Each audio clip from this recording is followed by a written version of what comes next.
ce soir, c'était... Je manque les mots. Mais moi, je ne vais pas trop faire de commentaires. J'aimerais connaître vos impressions à vous, du haut de la chair. Comment vous avez trouvé cette soirée? Moi, je bénis d'abord le Seigneur pour la modération. Parce que, sérieusement, la servante de Dieu, Maria Malice, a très bien modéré. Merci. Et les adorateurs ont bien chanté. Tellement l'atmosphère était déjà remplie de la gloire de Dieu. Quand je suis arrivée, ça m'a donné la difficulté d'enseigner ce soir. J'arrivais pas à enseigner parce que j'avais envie d'adorer Dieu. J'avais envie, je me perdais parce que j'avais vraiment envie de me prosterner devant Dieu. Et je crois qu'avec cette atmosphère qui était déjà très très bien réchauffée et qui avait tellement rempli la gloire de Dieu, ça fait couler le message. C'était wonderful. En tout cas, moi, ce message m'a particulièrement interpellée parce qu'il y avait des points. En fait, c'était vraiment la continuité d'hier, mais il y avait des points clés aujourd'hui. Je me dis vraiment pour les personnes qui n'ont pas suivi ou pour les personnes qui ont peut-être suivi mais qui se disent qu'est-ce que je dois vraiment retenir, les points fondamentaux que ça, en tout cas, ni mon corps, ni mon âme, ni mon esprit ne peuvent oublier. Quels sont-ils, ces points-là? J'aimerais d'abord rappeler, parce que hier on avait commencé à l'âme a la possibilité d'influencer le corps.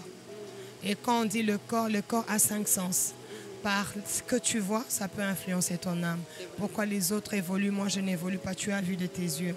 Par l'ouïe, pour ce que tu entends, ça peut influencer ton âme. Par l'odorat, bref, par tout ce qu'on fait, par le toucher, ça peut influencer ton âme. C'est ton corps, donc ça influence ton âme, ça influence ton corps. Bref, à partir de ce que tu as vu, tu as entendu. Et deuxièmement, aujourd'hui, on a vu l'influence de l'âme sur l'esprit. Les mots me manquent. Et on a donné le passage biblique pour nous faire voir avec Saül, le roi, lorsqu'il était tourmenté. Il est allé même voir une magicienne. Donc, quand ton âme est tourmentée, tu peux même faire appel aux mauvais esprits. Ça a vraiment des impacts, en fait. En fait, on a tendance à négliger notre âme parce qu'on ne la voit pas on ne sait pas la toucher, on ne sait pas percevoir les choses. De fois, sa valeur, elle est profonde. Alors que il y a des répercussions très importantes qui peuvent être causées à cause d'un mauvais choix, simplement conduit par l'état de notre âme. Rien que par l'état de notre âme, servante de Dieu Alice, notre âme, je comprends pourquoi la Bible parle de notre âme, que notre âme soit sauvée, que l'état de notre âme, on parle même de la cure d'âme. Donc beaucoup de choses sont autour de l'âme parce que l'âme c'est le moi, l'âme c'est la vie de la personne, l'âme c'est toi, c'est ta décision, tes choix, tes sentiments. Bref, c'est tout ça. C'est vrai. Nous sommes au 2e jour du séminaire, maman. Oui. Au 2e jour. Il y a demain, le 3e jour. On dit, vaut mieux la fin d'une chose que son commencement.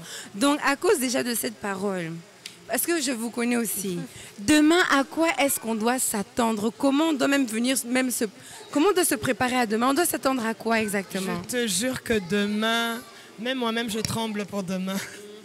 Je crois que demain, ça vous avez entendu, hein? Demain, ça veut dire qu'il y aura... Parce qu'avec Dieu, la Bible dit, avec Dieu, on fait des exploits.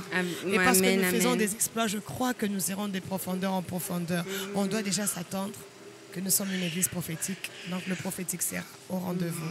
Quand je dis le prophétique, ça veut dire que nous allons entendre ce message, ce que Dieu nous parle par rapport à la Bible, et ce que Dieu va nous inspirer par rapport à son esprit aussi, pour parler, pourquoi pas, aux gens.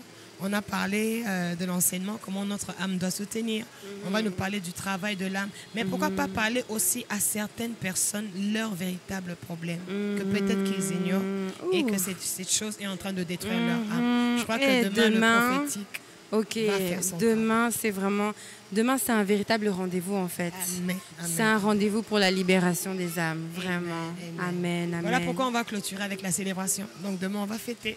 Oh, en tout cas, gloire soit rendue à Dieu.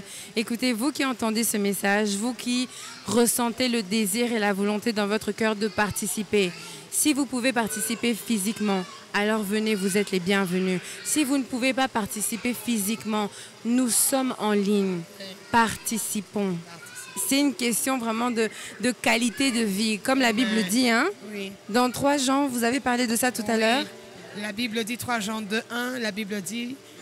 L'apôtre dit, j'aimerais que vous prospérez à tous égards. À tous égards. Comme prospère l'état de votre âme. Maman Alice, on doit prospérer. On doit prospérer. On doit prospérer. En tout cas, c'est un rendez-vous à ne pas manquer. Je vous dis donc à bientôt. À bientôt et À demain. bientôt.